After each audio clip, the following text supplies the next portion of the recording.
Le terme sono in grado di garantire una vacanza slow, lenta, all'insegna del verde, nella più totale sicurezza. Il territorio di Abano e Montegrotto e dei Colli Ugane deve essere rilanciato. L'appello arriva dall'assessore regionale al turismo Federico Canera, che insieme al collega Roberto Marcato ha incontrato il Consorzio Veneto Terme Colli Marketing per lanciare un piano di investimento a sostegno delle attività produttive del territorio da 2.300.000 euro.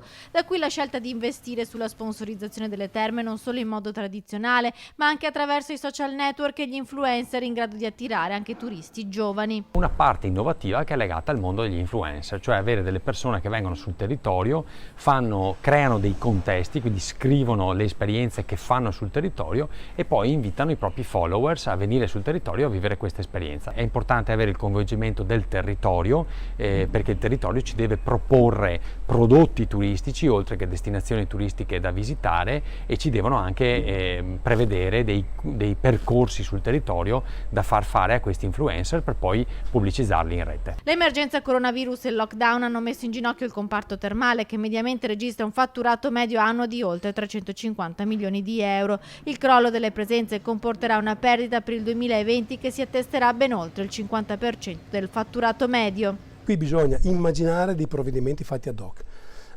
Quest'area, per la sua conformità, per la sua storia, per la sua capacità di attrarre turisti, ha una sua peculiarità. Non possiamo trattarlo come qualsiasi altra zona turistica del mondo. Va immaginato un piano ad hoc per i colli.